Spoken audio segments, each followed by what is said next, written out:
So he's, that just happened in January. So he's now 94. So we're back at the corner of Mount Pleasant and Eglinton, and this is the supportive housing building that I mentioned. And in North Toronto, though we have 6 seniors apartment buildings that have 200 to 300 residents in each, and they're everything from young seniors to the very, very old. There are only 2 of those buildings that have supportive housing, and interestingly, the average age in the 2 buildings with supportive housing is substantially higher than in those without supportive housing. So what that tells you is that supportive housing is a powerful mechanism to allow seniors to age in place. So rightly, the Toronto Central LHIN has identified supportive housing as a major component of how they will spend aging at home dollars. Vera just celebrated her 97th birthday, and she's been living in this building since it opened in 1983. And without the supportive housing, she probably would have had to move to a nursing home at least 10 years ago. Very frail, she has heart disease, osteoporosis, osteoarthritis, but a very bright, articulate woman with an incredible memory. And this was taken when she was 92. There's no oil of Olay. And her mobility was a real issue, so I referred her to home care for an occupational therapy assessment. And the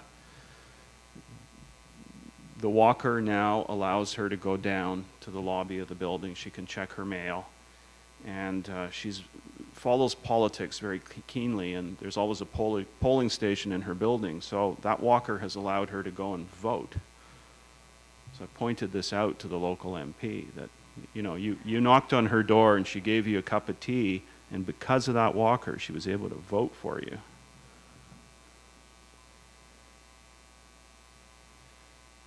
And though Vera's not very mobile, there is a social network in the building, and she's very happy. She doesn't feel isolated. She feels very well supported. And I visit her every 1 or 2 weeks now. She's had, in the last year, some episodes of unstable angina, meaning angina, unprovoked angina at rest. So that's rather ominous. She doesn't want it to be investigated or treated. She's a very religious person, and she says she's ready to go to the Lord. And she said, you can do whatever you want to do, but I'm not leaving this apartment to do any of it, unless I'm dead. And that's, a lot of my patients tell me, don't ever send me to hospital. I don't want to see a specialist. I don't want to go to a hospital for tests. I don't want to go to a hospital for treatment. You do what you have to do at home. Which scares medical residents, because they've come from a hospital where they have access to all this testing, and they realize, I don't. And they ask me, well, how do you do it? And I said, well, your clinical examination skills, your judgment. Sometimes you have to fly by the seat of your pants. You get used to it. So she's a tiny woman, but a powerful woman. And here she is at the age of 95, holding a picture of herself at the age of 25. So there's a 70-year gap. And does she look frail? Yeah, she looks frail, but she also looks very strong. Look at those eyes. And probably the single most important person in her life is the personal support worker that looks in on her every day. It may only be 15 minutes of care, but that 15 minutes is the difference between aging in place and going to a long-term care facility at a cost to the taxpayer of $50,000 a year. Where do you get better bang for your buck? Cassandra's 95. She just came back home or I'm told she's coming home tomorrow actually. She lives in the same supportive housing building. She had hip surgery in September, and she's coming back from rehab. She absolutely refused to go to a long-term care facility, and they told her unless you can walk and go, get from bed to bathroom, you can't go home. And she has worked very hard to make that happen. And as I mentioned, she's had 8 hip surgeries, so hip replacements and revisions, which sounds to me like a colossal amount of suffering. So her biggest issue is mobility. She's a very bright lady, very cognitively intact, has a wide circle of friends, is on the phone all the time, so I can never get through to her. But a very shy woman when you point a camera at her, so she very supportive of being photographed, but very shy. And again, the personal support workers make it possible for her to age in place. She has also been living in this building since it opened in 1983. So aging in place has, it was only in the late 90s that supportive housing began. So they've had supportive housing for just over a decade. And this is Mrs. L.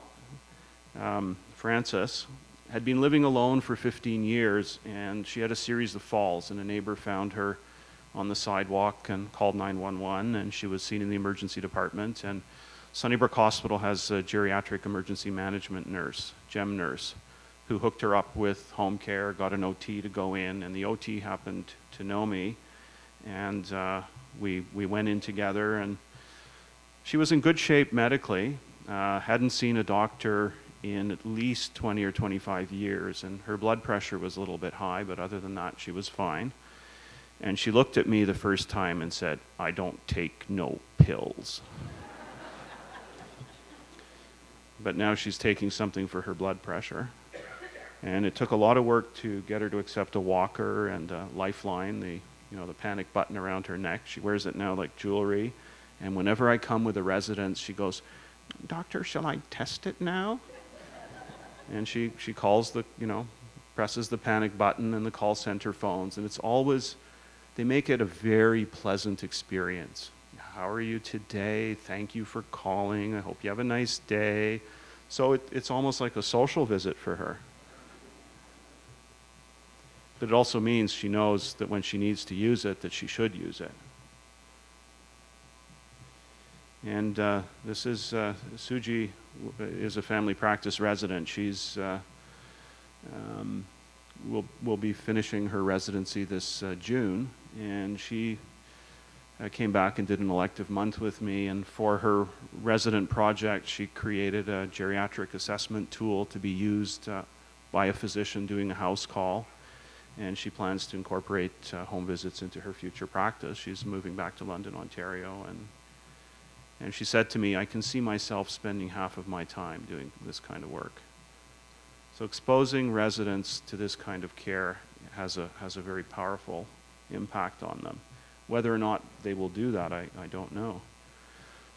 So Frances lives in this very typical North Toronto home, and last summer she fell and shattered her kneecap. And she came back home out of rehab, and now the dining room is her bedroom. You can see dining room, bedroom. She's now in a wheelchair, and she has a number of implements, the Saska pole, so she can transfer to the couch, and there's another one around the corner so she can transfer onto the commode, because again, this house, the washroom is 1 floor up. And she has a neighbor that looks in on her every day, and she has now adequate home care services. So she's able to age in place. And I'm just going to show you 2 more people, and this is Joyce. Joyce is physically very well, but Joyce is cognitively impaired. And this is another population that I take care of, people who are not frail by virtue of physically being unable to get out of the home, but who are lost to follow-up due to cognitive impairment.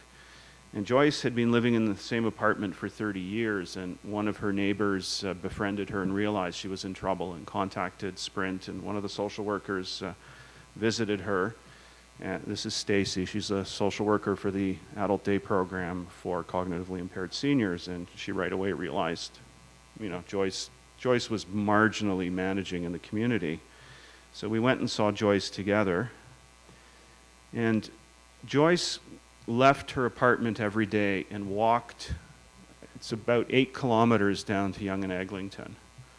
So that's a good hike. She did that every day and hung out at the Yonge and Eglinton Center. There's a little shopping mall there.